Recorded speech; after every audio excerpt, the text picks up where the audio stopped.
You're listening to the Caramel Apples Podcast, the Apple Snack that brings you a retro vibe, both crunchy and sweet, with your hosts, Kennedy Rizzo and Cooper Lee.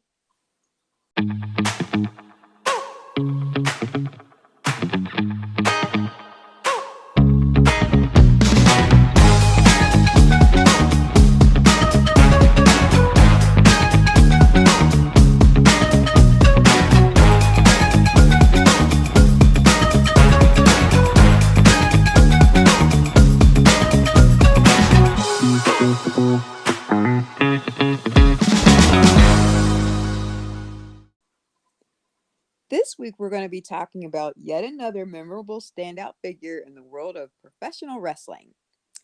We're going to consider Gene Okerlund, aka Mean Gene. Yay! Yay, yay, yay! And how he hotly contributed to, influenced, and entertained so many back then during that era for many years, all the way up to present day. So let's get into our exciting discussion of this fascinating character. Oh, let's. Yeah. Okay, now, Coop. When we have to cover someone who happens to be a very pivotal, most distinctive figure in the realm of WWF fame, we cannot not cover notable character wrestlers and their hype surrounding the upcoming matches in the midst of their supercharged promos, and not mention the most awesome and familiar of all MCs of the wrestling game. Let's talk about one of the greatest MCs of all time, that of Gene Okerlund. Oh, yes. Mean Gene. Okay. So, this is what we're talking about as far as things and components that just go together. This is just hand Yes. in glove. Okay. He is totally, totally entertaining. Yes. Everybody's like next level, right? In their own way. Yes. He's just as much fun to watch as watching some of the spotlighted wrestlers acting out. Oh, that is so right, Coop. And, as you just stated, mostly known by his ring name, Mean Gene Okerlund, Mhm. he was a most recognizable fixture in most retro wrestler circles and events. Mhm. Mhm. So, as a professional wrestling interviewer, announcer, and TV host, he was best known for his solid connection in the WWF and World Championship Wrestling, or the WCW. So here's a little backstory on Mean Gene.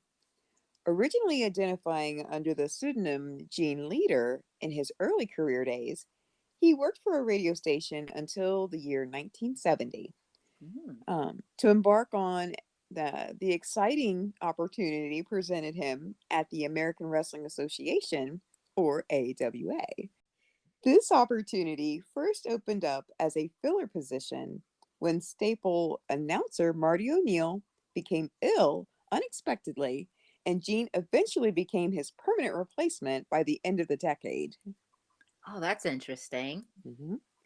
So, working with the AWA until about 1983, doors opened up once again for him to join the ever expanding venue of the WWF. Mm. Gene stayed with them for some 9 years as their top interviewer and hosting shows connected to that, such as All American Wrestling and Tuesday Night Titans. There are gag reels and a boatload of other retro clips and examples you can still find and view, thanks to current media advances. Oh, yeah. Shout out to social media and YouTube. And if you don't get what we're saying, you probably do. But if you want to see great examples of this, we urge you and encourage you to check out some of these videos and displays at your leisure. You will not be disappointed. Right? And the reason why we say that, just real quick, like Coop and I are both newly introduced to like the hardcore um samplings of WWF. It's from social media. Me, me, me, me. Okay, so like when it comes to like a lot of the examples and samplings of WWF and some of the very fascinating characters connected to it, Both Coop and myself were very kind of new to the game because, we have seen it mostly through like clips on social media or whatever.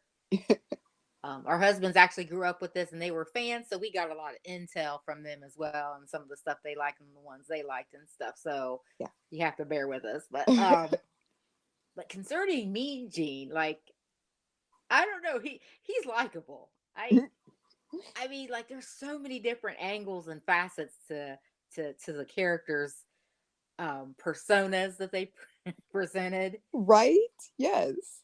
And one of the first clips I saw of Mean Gene was when he was interviewing, because that's what he's known for. He's a great WWF interviewer, but he was talking to Macho Man. And it's funny because they're all these characters like Macho.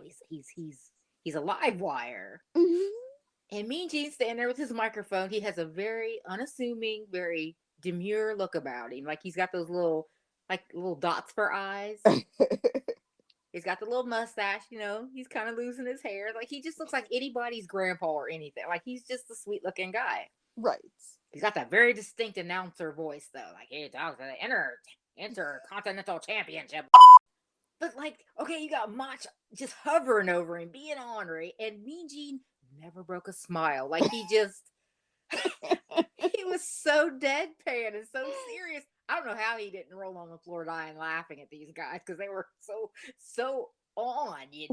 Right? And it makes you wonder, it's like, how many takes did that have to take? Because like you said, someone does something crazy, you'll lose it. You'll just, oh my God, now what? Totally. And then the more you're supposed to, kind of be in the moment and, just doing your part as far as not losing it, laughing and just being very stoic or whatever, it would just get worse. So the fact that he pulled that off, bravo to him. Yes, Mean Gene earned his paycheck. He earned his coin. No wonder he goes down as a legend in his own right. Yes, good for him.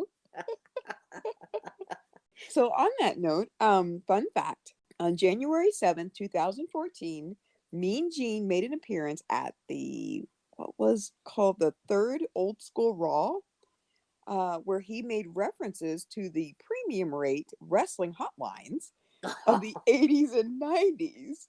That's absolutely hilarious.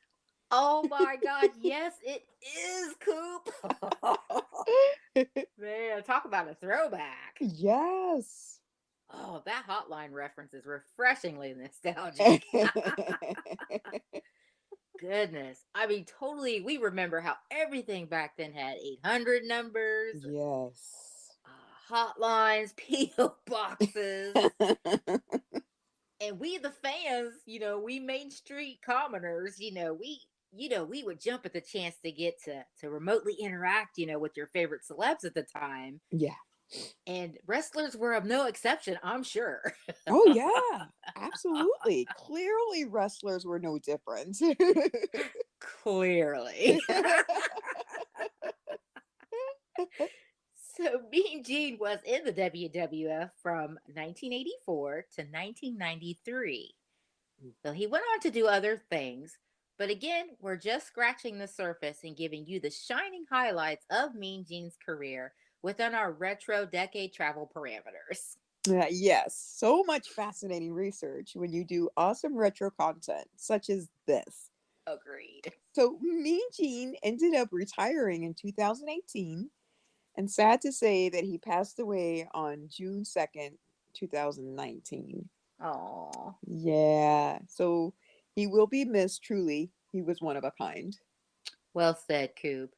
And a nice way to end our Apple Snack this week in regards and connection to one of the greats in reference to the realm of pro wrestling, which is, again, that of WWF, WCW, and WrestleMania. Mm-hmm. So this week's episode was just a taste, an appetizer, if you will, for what's to come over the next few weeks of... Yes, it certainly is. So stay tuned. There's many more adventures to be had in the weeks to come in the Retro Orchard. Yay! Awesome. Yes, so far, so good. And That's it for this week's Apple Snack. But as you know, there's always more where that came from. So stay tuned. Subscribe, review, and spread the word. See you next time in the Retro Orchard, and thanks so much for listening.